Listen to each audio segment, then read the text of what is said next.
Hello. Welcome to Release Your Wings. I'm Dan Bagley, and I'm interviewing Shireen Shada. We've played with the title for a while now, but we finally came on interdependence, as opposed to the steps Steve Covey has: dependent, independent, interdependent. So let's talk. Where would you like within that ladder of behaviors to start? To acknowledge we are interdependent. First, Yes. We are interdependent. We do need each other. We as adults, definitely. Yeah. For any task, even as a community, for example, I am not married, so you would think that I should be cloistered and don't need people. But let's say if you want to create a better world, you definitely need a community, and you need people in the community. So you are interdependent. So, even people like me are interdependent. Oh, absolutely. I'm always amazed at how many people will sometimes say, men do it more than women, I'm a self-made man.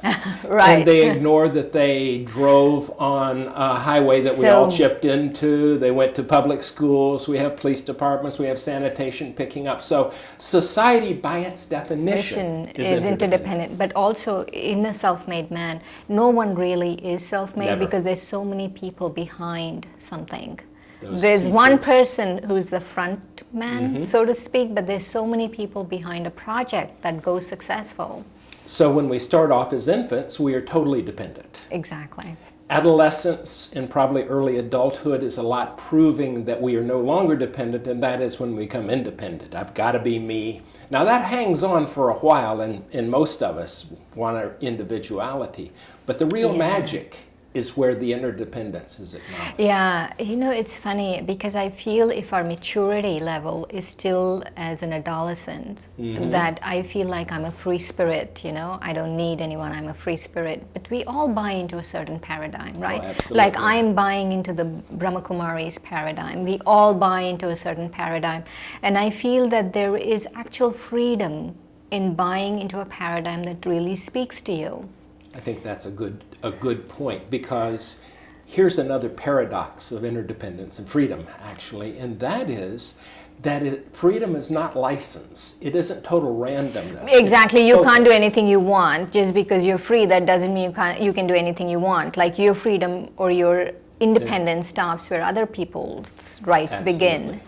And also having a discipline or values, virtually every tradition has its values, then that tells us how to interact better. Exactly. I was thinking about that actually. Discipline is so important. And let's say, for example, you're in high school and you really don't like the whole high school system and you want to drop out. Yes. So you're free. Yes, you're free. You're free to do anything. You don't have to go to class.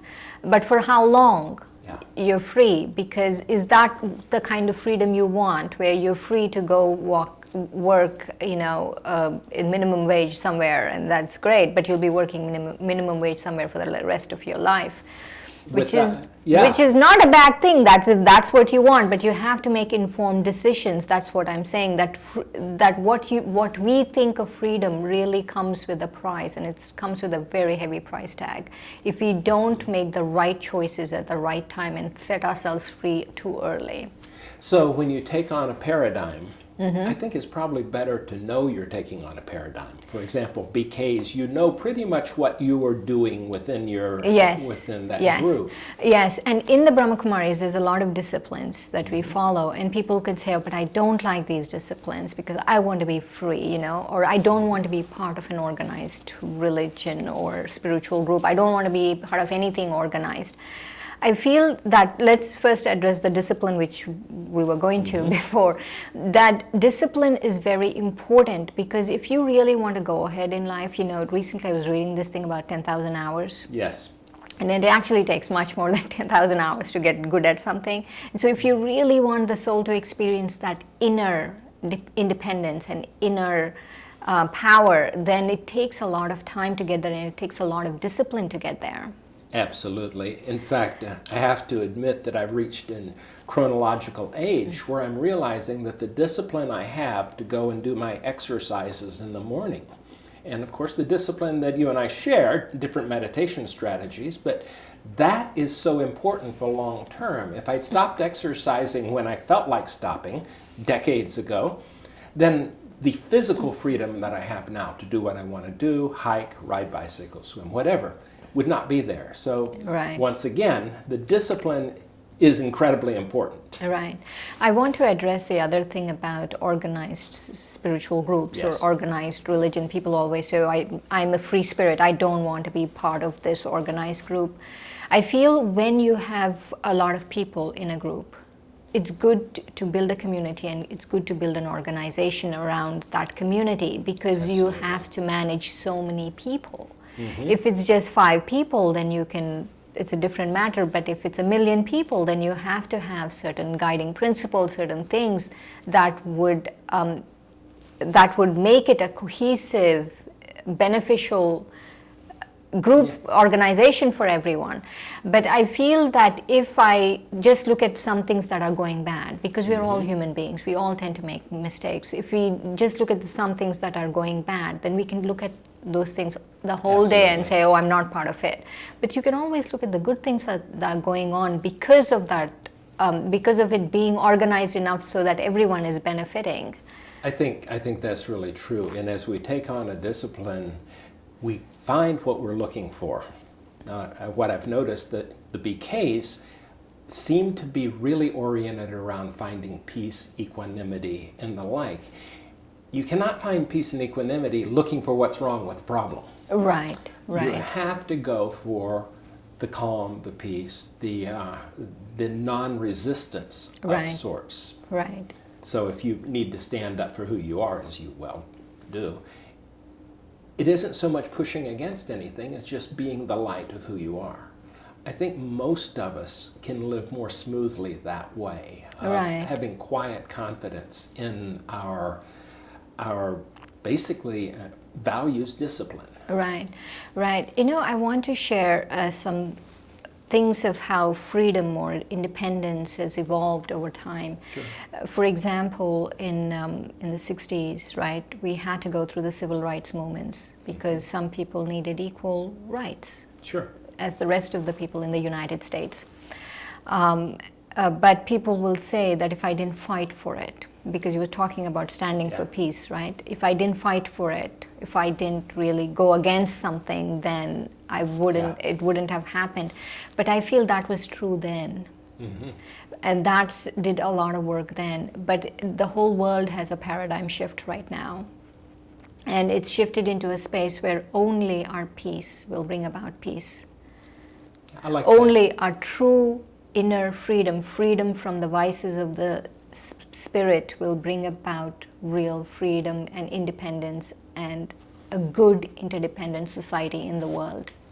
I was talking to a friend recently who had gone through a divorce, and she was in the forgiveness time now, but she was saying to break free of the gravitational pull of this relationship that was not serving either of us, I had to get angry. And I went, isn't that interesting? She said, it wasn't meant to last, but I had to do some things for me personally. I've never been through a divorce, so I don't know this. But I'm thinking, yeah. But once it's like when we stub our toe, we might go, ouch.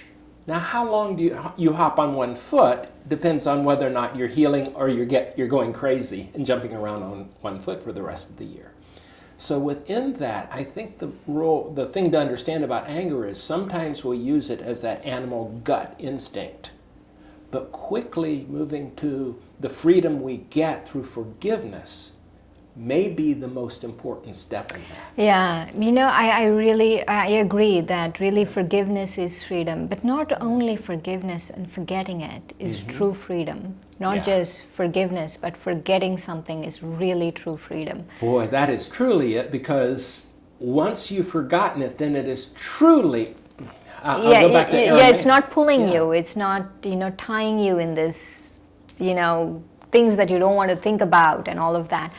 But to really tell you the truth, I wouldn't agree, though I've never really been through a divorce and I've never really been married, so I can't really talk.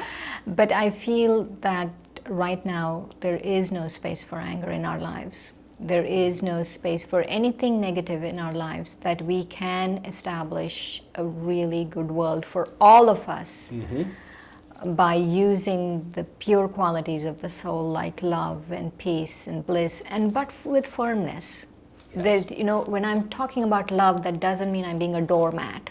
I'm talking about love with discipline. I'm talking about love that enables souls. So what I hear you saying is, if we're pushing against something, that something will start pushing back, just equal and opposite reaction. If we are confrontive in anger, then there's nothing to push against. Right. Though I'm giving the caveat, I've never really gone through divorce, so I don't know how I would react in it. But however I would react. Let's do an experiment. I'll find you a husband. No, okay. Thanks. However I would react, it doesn't matter. The high ground where all of us would benefit is if we use the qualities of the soul.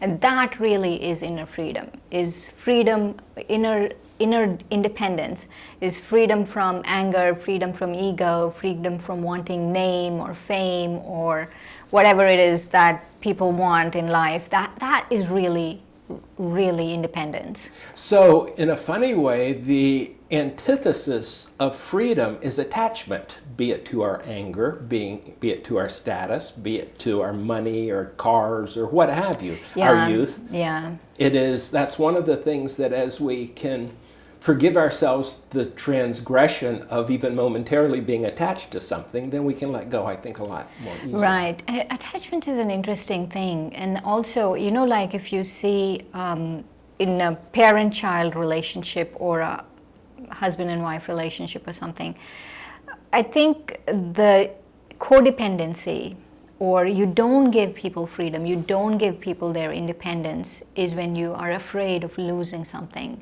And that a fear really comes from that attachment. Yeah. To fight those things is another form of being in shackles. I'll give you an example. This sort of dates when this for future times, but we're in the week where the tornadoes went through Oklahoma and wiped out that town. And as I watched the news report, it said it hit an elementary school. And all of a sudden, I just found myself going, no. And I mean, tears were welled up in my eyes. I am a parent. I suddenly was every one of those parents, and I was totally mortified and totally afraid in that moment. Now, in a funny way, that was painful. I wished it were not happening. But I think there is something that has us feel pain. Neurologically, it's our mirror neurons in our brain that makes us experience what other people are experiencing, as you see the worried parent. So is freedom never to feel these? I hope not. Does that make sense? Yes. Or maybe it's I hope not for me because I'm not used to feeling it, not feeling it. Right.